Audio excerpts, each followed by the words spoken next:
Hi friends, welcome to ಸವಿರುಚಿ. ನಾನಿವತ್ತು ಸಿಂಪಲ್ಲಾಗಿ ghee rice ನಮ್ಮ ಮನೇಲಿ ನಾನು ಯಾವ ರೀತಿ ಮಾಡ್ತೀನಿ ಅಂತ ನಿಮ್ಮ ಜೊತೆ ಶೇರ್ ಮಾಡ್ಕೊಳ್ತಾ ಇದ್ದೀನಿ. ಕ್ವಿಕ್ಕಾಗಿ ಮಾಡ್ಕೊಳ್ಬೋದು. ನಾನಿವತ್ತು ಪಾತ್ರೆಯಲ್ಲಿ ಮಾಡೋದನ್ನು ಹೇಳ್ಕೊಡ್ತಾ ಇದ್ದೀನಿ. ನೀವು ಕುಕ್ಕರಲ್ಲಿ ಬೇಕಾದರೂ ಮಾಡ್ಕೊಬೋದು.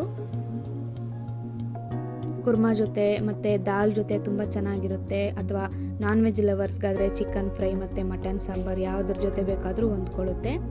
ಅದನ್ನು ಮಾಡ್ಕೊಳ್ಳೋದಕ್ಕೆ ನಾನಿಲ್ಲಿ ಒಂದು ಪಾತ್ರೆಯಲ್ಲಿ 1 ಟೇಬಲ್ ಸ್ಪೂನ್ ಆಗೋಷ್ಟು ಆಯಿಲ್ ಮತ್ತು 1 ಟೇಬಲ್ ಸ್ಪೂನ್ ಆಗೋಷ್ಟು ತುಪ್ಪನ ಸೇರಿಸ್ಕೊಂಡಿದ್ದೀನಿ. ನೀವು ಬರೀ ತುಪ್ಪನೇ ಸೇರಿಸ್ಕೊಳ್ಬೋದು, ನಿಮ್ಮ ಚಾಯ್ಸ್ ಅದು.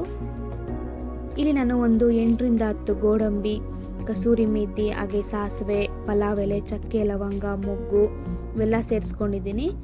ಏಲಕ್ಕಿ, ಇಲ್ಲಿ ನಾವು ಪಲಾವ್ಗೆ ಬಿರಿಯಾನಿಗೆ ಯೂಸ್ ಮಾಡ್ತಿರಲ್ವ ಆ ಸ್ಪೈಸಸ್ ಎಲ್ಲ ಸೇರಿಸ್ಕೊಳ್ಬೇಕು. ಇದನ್ನು ನಾವು ಒಂದು 30 ಸೆಕೆಂಡ್ಸ್ ಫ್ರೈ ಮಾಡ್ಕೊಳ್ಬೇಕು ಈ ತುಪ್ಪ ಮತ್ತು ಎಣ್ಣೆಯಲ್ಲಿ.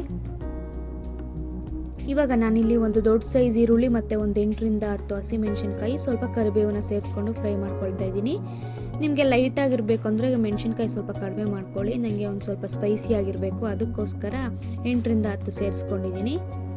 ಹಾಗೆ ಇಲ್ಲಿ ನಾನು ಶುಂಠಿ ಬೆಳ್ಳುಳ್ಳಿ ಪೇಸ್ಟ್ನ ಸೇರಿಸ್ಕೊಳ್ತಾ ಇದ್ದೀನಿ. ನೀವು ಪೇಸ್ಟ್ ಬದಲು ಶುಂಠಿ ಮತ್ತು ಬೆಳ್ಳುಳ್ಳಿನ ಜಜ್ಜಿಬಿಟ್ಟು ಸಹ ಸೇರಿಸ್ಕೊಳ್ಬೋದು, ಅದರದ್ದು ಫ್ಲೇವರ್ ಚೆನ್ನಾಗಿರುತ್ತೆ.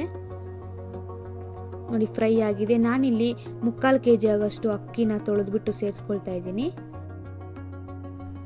ಹಾಗೆ 1 ನಿಮಿಷ ಫ್ರೈ ಮಾಡ್ಕೊಳ್ತಾ ಇದ್ದೀನಿ. ನೀವು ಬೇಕಿದ್ರೆ ನೀರು ಫಸ್ಟ್ ಸೇರಿಸಿ ನೀರು ಕುದಿ ಬಂದಮೇಲೆ ಅಕ್ಕಿನ ಸೇರಿಸ್ಕೊಳ್ಬೋದು. ಈ ಮೆಥಡಲ್ಲಿ ಕೂಡ ಮಾಡ್ಬೋದು.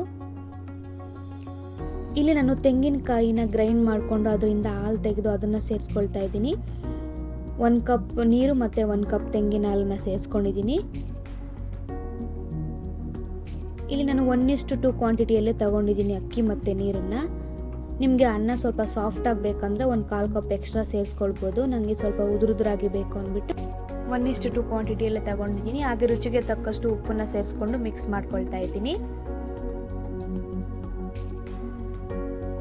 ಇಲ್ಲಿ ನಮಗೆ ಒಂದು 70 to 80% ಆಗೋಷ್ಟು ಅಕ್ಕಿ ಬೆಂದಿದೆ.